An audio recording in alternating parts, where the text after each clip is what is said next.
प्रश्नावली 51, इसमें खाली स्थानों को भरे। इसे जो खाली स्थान दिया गया इसको हमें भरना है। प्रश्न एक का क नंबर में, तीन भुजाओं से घिरी आकृति को डैश कहते हैं। तो तीन भुजाओं से घिरी आकृति को त्रिभुज कहते हैं। तो क नंबर में हो जाएगा त्रिभुज, तो उसमें हम भर देंगे त्रिभुज। अब ख नंबर, तीन भुजाओं के बहुभुज को डैश कहते हैं। तो तीन भुजाओं के बहुभुज को त्रिभुज कहते हैं। तो इसमें त्रिभुज हो जाएगा, यहाँ पर लिख लेंगे त्रिभुज। अब ग नंबर, चार भुजाओं के बहुभुज को डैश कहते हैं। तो चार भुजाओं के बहुभुज को चतुर्भुज कहते हैं। तो उसके हम ग नंबर में भरेंगे चतुर्भुज। अब है घ नंबर, पांच भुजाओं के बहुभुज को डैश कहते हैं। तो पांच भुजाओं के बहुभुज को पंचभुज कहते हैं। इसमें बढ़ेंगे पंचभुज। अब अंगा नंबर, अंगा में छह भुजाओं के बहुभुज को डैश कहते हैं। तो छह भुजाओं के बहुभुज को षडभुज कहते हैं। इसमें बढ़ेंगे षडभुज। देख रहे हैं प्रश्न 4 नंबर से आगे के प्रश्न को बनाने से पहले हम चतुर्भुज के बारे में समझेंगे। यहाँ पर चतुर्भुज, चार भुजाओं से घिरे समतल आकृति को चतुर्भुज कहते हैं। इस तरह से चतुर्भुज में चार ठो भुजा होते हैं। यहाँ पर दिया गया चतुर्भुज के कुछ प्रमुख प्रकार निम्नांकित है। एक नंबर में समांतर चतुर्भुज। कि समांतर चतुर्भुज किसे कहते हैं? यदि किसी चतुर्भुज के आमने सामने की भुजा समांतर हो तो उसे समांतर चतुर्भुज कहते हैं। जैसे ये आकृति दिया गया है, इसमें आमने सामने की भुजा समांतर, तो ए बी भुजा के समांतर BC है, फिर BC भुजा के समांतर AD भुजा है। यहाँ पे दिया गया आकृति में AB समांतर, इसको बोलते हैं समांतर। AB समांतर CB तथा BC समांतर AD है, अतः ABCD एक समांतर चतुर्भुज है। इसमें मापने पर हम पाते हैं कि AB बराबर CD, AB भुजा बराबर CD भुजा होता है, तथा BC बराबर AD, BC भुजा बराबर होता है AD के बराबर। कोण A बराबर कोण C, कोण A जो ये कोण C के बराबर हो जाएगा। फिर कोण B बराबर कोण D, कोण ये कोण D के बराबर हो जाएगा। अब 2 नंबर में आयत। यदि किसी समांतर चतुर्भुज का प्रत्येक कोण 90 डिग्री हो तो उसे आयत कहते हैं। ये एक आयत है। इस चतुर्भुज में सभी कोणों, प्रत्येक कोण जो है 90 डिग्री का है। यहाँ पर दिया गया आकृति में कोण A बराबर कोण B बराबर कोण C बराबर कोण D बराबर 90 डिग्री, यानी कि चारों कोण का मान 90 डिग्री होगा। और दिया हुआ AB समांतर CD, AB भुजा समांतर हो जाएगा CD इस भुजा के समांतर, तथा BC समांतर AB, BC ये भुजा समांतर हो जाएगा AD के बराबर। अतः ABCD एक आयत है।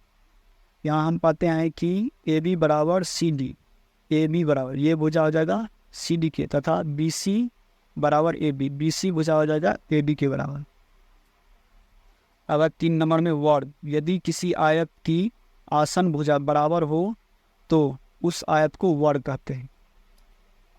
ये एक वर्ग है, इसमें आसन भुजा बराबर है, अतः वर्ग की चारों भुजाएं बराबर होती है तथा प्रत्येक को 90 डिग्री होता है। आकृति में ABCD एक वर्ग है, जहाँ AB बराबर BC बराबर CD बराबर DA, यानी कि ई भुजा हो जाएगा, ये भुजा इसके बराबर, फिर ये भुजा, इसमें चारों भुजा बराबर होता है। तथा कोण A बराबर कोण B बराबर कोण C बराबर कोण D 90 डिग्री, मतलब चारों कोण हो जाएगा 90 डिग्री का है।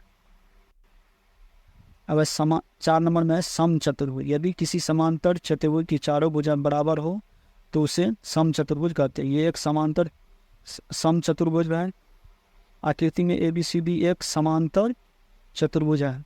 साथ ही AB बराबर BC बराबर CD बराबर D है, यानी कि इसके चारों भुजा बराबर है, इसलिए ABCD एक सम चतुर्भुज है। 5 नंबर में समलंब। समलंब चतुर्भुज किसे कहते हैं? यदि किसी चतुर्भुज की सम्मुख भुजाओं का एक जरा समांतर हो तो उसे समलंब चतुर्भुज कहते हैं। इसमें सम्मुख भुजा इसको बोलते हैं AB भुजा DC, AB भुजा का सम्मुख भुजा हो जाएगा DC, तो AB भुजा समांतर हो जाएगा DC के। आकृति में AB समांतर CD, अतः ABCD एक समलंब चतुर्भुज है। समलंब चतुर्भुज में सम्मुख भुजा जो है समांतर होते हैं। और प्रश्न 6 नंबर में डैश चतुर्भुज की सम्मुख भुजाएं समांतर होती है, तो समांतर चतुर्भुज की सम्मुख भुजा समांतर होती है, इसमें वो बढ़ेंगे हम समांतर चतुर्भुज, इसमें हो जाएगा समांतर चतुर्भुज।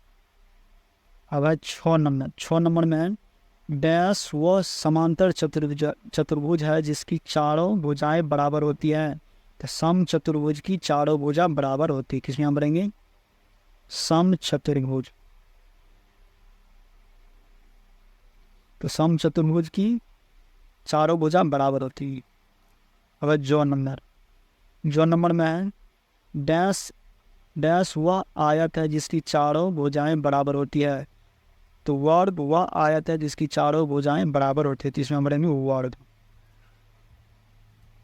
अब जो नंबर में है डैश की सम्मुख भुजाओं का एक द्वारा समांतर होता है, समलम चतुर्भुज की सम्मुख भुजाओं का एक द्वारा समांतर होता है, तो इसमें बढ़ेंगे समलम चतुर्भुज।